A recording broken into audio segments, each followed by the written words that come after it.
My name is Paul Luna, and you're tuned into FMB Lunacy. I am here today with photographer Winter Caplanson.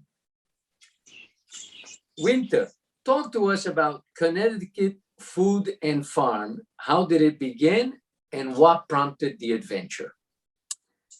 I used to be part of a group that ran a really large farmers market, and we successfully used photography to market, in part to market that market to the point that attendance was burgeoning out of control.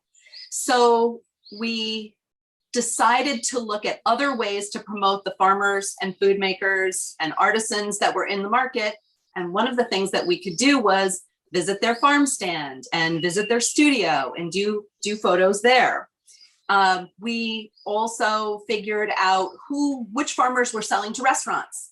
And then we would go to those restaurants and photograph chefs making their dishes and the finished dishes so that we could use our social networks to tell our fan base, you can also find and support local at these various venues. And I had a great time with other photographers doing that. And then people started saying, oh, can you come photograph my farm or my studio or my new menu items? And I said, no, this is not a business. I'm not really a photographer. I'm just using, photography. I'm just doing photography. And then the more I talked it through, especially, with other photographers on what that business model looked like, I thought it sounded like exactly what I wanted to do was photograph the things that I'm most passionate about, which is really pretty much farm to table. I talked to some people in the food industry, some marketers in the food industry about whether or not they thought restaurants would pay in Connecticut, in the eastern part of the state, especially, it's more rural here. Would restaurants pay for food photography? And they were completely of a mind that the answer was absolutely not, that there was no way that restaurants would pay for food photography. But I knew no one else was doing it in our area. If you wanted a food photographer, this is about five or 6 years ago. If you wanted a food photographer in Connecticut, you would maybe hire a wedding photographer who also did some food, or you would bring up a food photographer from New York City, which would be, out of the realm of thinking or price range for a lot of Connecticut restaurants. So I decided to go for it. I had another business at the time, and I did both businesses in tandem, but I really loved the photography. And I thought to myself, I set up an earnings goal. And I thought, when I meet that goal, I'll close the other business and I'll just be a photographer. And that only took a year. And I've been completely busy ever since. When are professional photos needed, and when are phone pictures fine? That's a great question. I think if you think about the social feed for a restaurant or a food business, you want it to be very authentic. You want it to be vibrant. And that includes mediocre iPhone pictures shot by the chef because they're so excited about a new plating. It includes all kinds of pictures. But I think the place that restaurants sometimes get a little too comfortable is that if a restaurant learns someone in the restaurant with a certain phone, in a certain light, at a certain time of day, those pictures come out pretty well. And those absolutely should continue to happen, but they're generally not professional quality. They're not high enough resolution for a magazine, for example. They don't have enough data to become a billboard or a print ad. So you want a blend of professional photos, things that a photographer can capture that a phone camera is really not going to be able to do. And those would include low light. Kitchens are often low light. Restaurants are often low light. Any kind of action shots, a splash shot with a cocktail, portraits where the face is properly lit, the eyes are full of light. Those are things a photographer knows how to do. And when a restaurant or any business has those kind of photos on file, what has become ever more important is that if the media wants to do a story about you, they would be very happy if you have professional photos on file, because they don't have staff photographers the way they used to. And for you to have photos available to them that have the permissions and licensing all lined up for a business to forward those to the media, that's going to put you head and shoulders above another similar business that media outlet has got to find a photographer, book a shoot, pay for those photos. So I try to coach businesses when I'm working with them, new businesses, on what kinds of photos would be helpful to have on file. Obviously, professional photos are going to be great for your social feed and for every other use that your business has. But just knowing in the back of your mind that it's very likely that at some point, some media outlet is interested in following you and would be thoroughly delighted if you have photos on file. Also, your web designer, when it is time to build a website or revisit a website, refresh a website, having high resolution professional photos already in the can, images that you like, takes a lot of stress off of everybody during that process. What can one expect at a food photography shoot on location?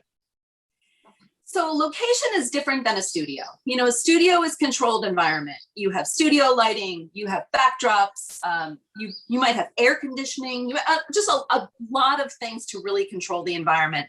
And on location, that's not true. For example, if you have a saucy dish, a saucy shrimp dish, if you just pour that over rice or noodles, or it can just look like a pile of nothing, right? So just make sure whatever the focal point is, a gorgeous shrimp right on top where I'm going to be able to zoom right in on that shrimp. Maybe rinse off a little bit of the sauce, lightly sauce that so we can see what it is. So what's important, Winter? Taste or food presentation? And for photos, it's going to be the presentation. And I'll tell you this, there's some specific things. Acid kills color, right? So let's say there's a dish of greens where you're going to finish with lemon juice. We might do a squeeze of lemon to capture, the juice exploding, but we would not finish with lemon, or we would not finish with vinegar, because it's going to dull down the color right at the end. Another specific example would be chicken, like a half a chicken or chicken pieces, or even, I shot a kind of a Thanksgiving scene with whole turkey. If you really visualize what happens with poultry when they're fully cooked, it starts to cave in and the skin starts to look like a raisin really, really quickly. So those kinds of dishes, if possible, we talk through undercooking, sometimes vastly undercooking the poultry and just browning the surface so that it looks fully cooked, but that it is plump and juicy looking for the image. Are food and restaurant photographers influencers? I think photographers can be extremely powerful influencers. And because of that, one of the things that I would encourage a restaurant to do is to make sure that the photographer does not leave without tasting that dish. Winter, did you attend photography school, or are you self-taught? I am self-taught. I actually, Paul, I don't really think of myself as a photographer. Not a photographer in the sense of, I don't talk about gear. I don't talk about lenses. I mean, these are tools to me to do what I want to do. And what I want to do is spread the word about good food, about scratch cooking, about farm to table meals, about wholesome heirloom recipes passed down in families. I was a writer for a long time. I'm still a writer. If writing became the most powerful medium over imagery, I will probably just transition over. To me, this is just a means to an end. I'm a storyteller. Currently, I am telling stories primarily through a camera lens, but don't really talk photography with other photographers. I'm just not I'm a food person, really. And that's the world that I operate in. That's who knows me. If I walk into a kitchen, again, to communicate ahead of a shoot or whatever, and I say speaking to everyone in the kitchen, right? Every line cook's gonna have a hand. Salad station's gonna have a hand in what we're doing. Everyone's involved. And I'll say, hi, my name is Winter Caplanson. I'm a photographer from Connecticut Food and Farm. And probably 3/4 of the people working in the kitchen will grab their phone and go, I follow you on Instagram, right? They know me. People in the photography world may not. So who inspired your passion? that's a great question. I will say this, there are a couple of women that are a very strong influence on me. And it's because they kick ass and take names. And one would be Hillary Clinton and the other would be Martha Stewart. Is there anything of importance that you would like to share with us? I want people to think of professional photography as something you invest in. If you're a business owner, in the same way that you know that if you're not running any kind of ad, you're not building for the future. Whether that future be your new menu or a new restaurant that whatever it might be, you always have to be looking toward the future. So if you can invest in professional photography, I'm going to say once a year, ideally 2 or 3 times a year. It's very common for restaurants to go, well, have you come every month? It's too much. By the time we organize it, and it's just too much. 2 or 3 times a year is great. In the investment world, they call it dollar cost averaging. You're just putting something in the bank, putting something in the bank, putting something in the bank. Then you're going to have this amazing set of images that no one was particularly stressed out in getting. The expense wasn't overly much. You budgeted for it across time, but you have this really valuable thing that you cannot replicate, and you can put it to so much good use. If a magazine wants to do a piece for their spring issue about the most beautiful patio dining in your state, they're planning that piece in November. There's no opportunity for them at that point to get a gorgeous image of your patio. But if you and I had said, hey, sometime in June, let's do a golden hour shoot of your patio. We'll do a little bit of food. We'll do a little bit of beverage. Have your friend come who has the gorgeous hands. We'll just have her hold a cocktail. Very, very low key, very low stress.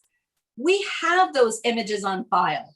When you need them, you've got them. You're going to be so glad you have them. Would you consider yourself a lunatic? Yeah. What does Seth Godin say? There's if you look at anything great, there's somebody there who cares way too much, cares more than makes sense, right? And I think that is what it means to be a lunatic. There's something, you just care too much about something. And that's, when I say I'm not willing to let a day rest until I've made work that I'm proud of, that I'm happy of, that is totally on me. And I'm tired like everybody else. And nobody's paying extra for this different work or whatever, but I can't let it rest because I know that you're going to be proud. If you hire me, I know you're going to be proud of that, what I create that you had never envisioned, but I knew was possible all the time. But I'm also going to be proud of myself, my own work. I'm going to be inspired by the growth that's represented in my work across time. And that's what keeps me green and growing rather than ripe and rotting. And you got to be kind of crazy to keep on doing that and to keep on doing it and reinventing yourself in different ways when you've sort of maxed out. But it's the only way to be, right, Paul?